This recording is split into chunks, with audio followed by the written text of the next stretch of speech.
Now turn to section 4 of your listening question booklet.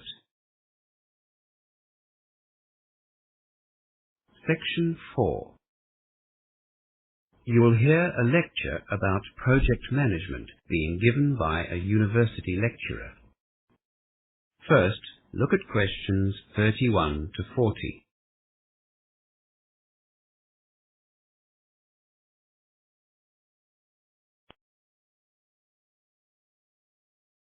Now listen to the lecture and answer questions 31 to 40. I'd like to begin today with a quick review of last week's lecture. We saw the definition of project management as something which has a clear beginning and a clear completion date with goals, a budget, and a schedule. We saw its presence in the private and public sectors in many different industries. You'll also remember that we outlined the life cycle, as it were, of a project, and looked at the first of a four-stage cycle, establishing the limits of the project. Today we're going to talk broadly about the second stage of project management, developing a plan for the project. Next week we'll focus on the implementation of the project, and then the final stage, its evaluation. Let's get started on today's topic though, planning the project. The success of a project will depend on the skills and care which you put in at this initial planning stage. Planning is not only necessary in terms of budget or cost, it's also crucial that you consider the time frame of a project and the standards which you'll be expected to provide. These three elements are, of course, integrated. Project planning is best conducted as a team. You might have to take responsibility for handing over the final plan, but without a team behind you, you'll find it almost impossible to plan effectively. We'll discuss budgetary planning firstly, because that is, of course, what you are most likely to be evaluated on by your own manager.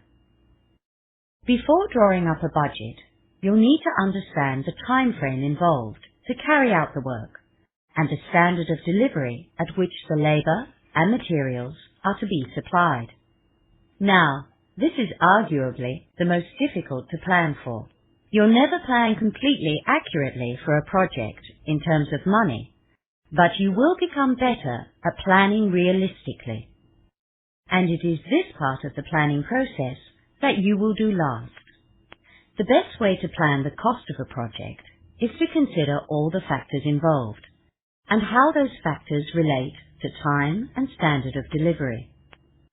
Write these down on a spreadsheet format and begin the task of costing and estimating. The company that you're employed by will always have their own systems in place for doing this. They will also indicate the kind of profit they are looking for, usually in percentage terms. The second stage of planning is the allocation of time to a project, and for this you'll have to canvass others for help. Only by asking the advice and opinions of those with expertise in the field will you be able to establish the size of each unit of work to be completed and the order in which those units of work should be carried out. Remember that some units of work may be done simultaneously, but many cannot. In your tutorials this week, you'll be introduced to the Gantt chart. That's G-A-N-T. This method of planning project activities has been very successful in the field of project management. The complete set of tasks involved in a project are identified and then planned in relation to each other. You'll soon discover that organizing and prioritizing activities is quite an art form. The third part of your planning, as I said, will affect your money and time considerations, and that is the standard of delivery that the project demands. These standards will be outlined in the tender documents, if they've been your guide or the master plan from which you're working. Always make sure that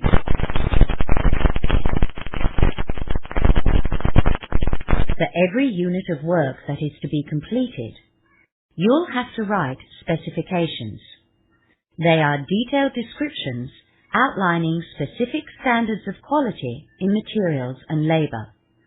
If these specifications are not carefully written and then complied with, the project is unlikely to be successful.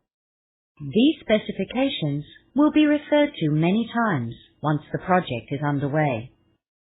You will also have to deal with a quality assurance manager at this stage, who will advise you on the standards which need to be met.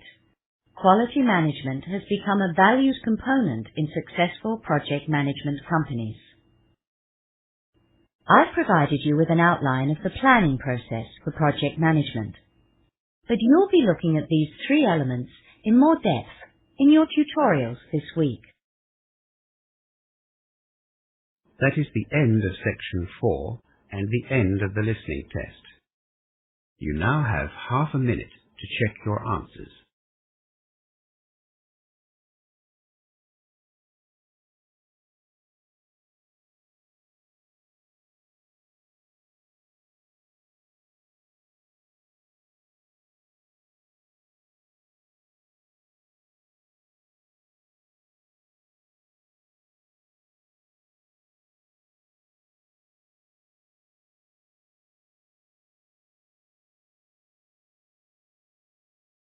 You now have 10 minutes to transfer your answers to your answer booklet.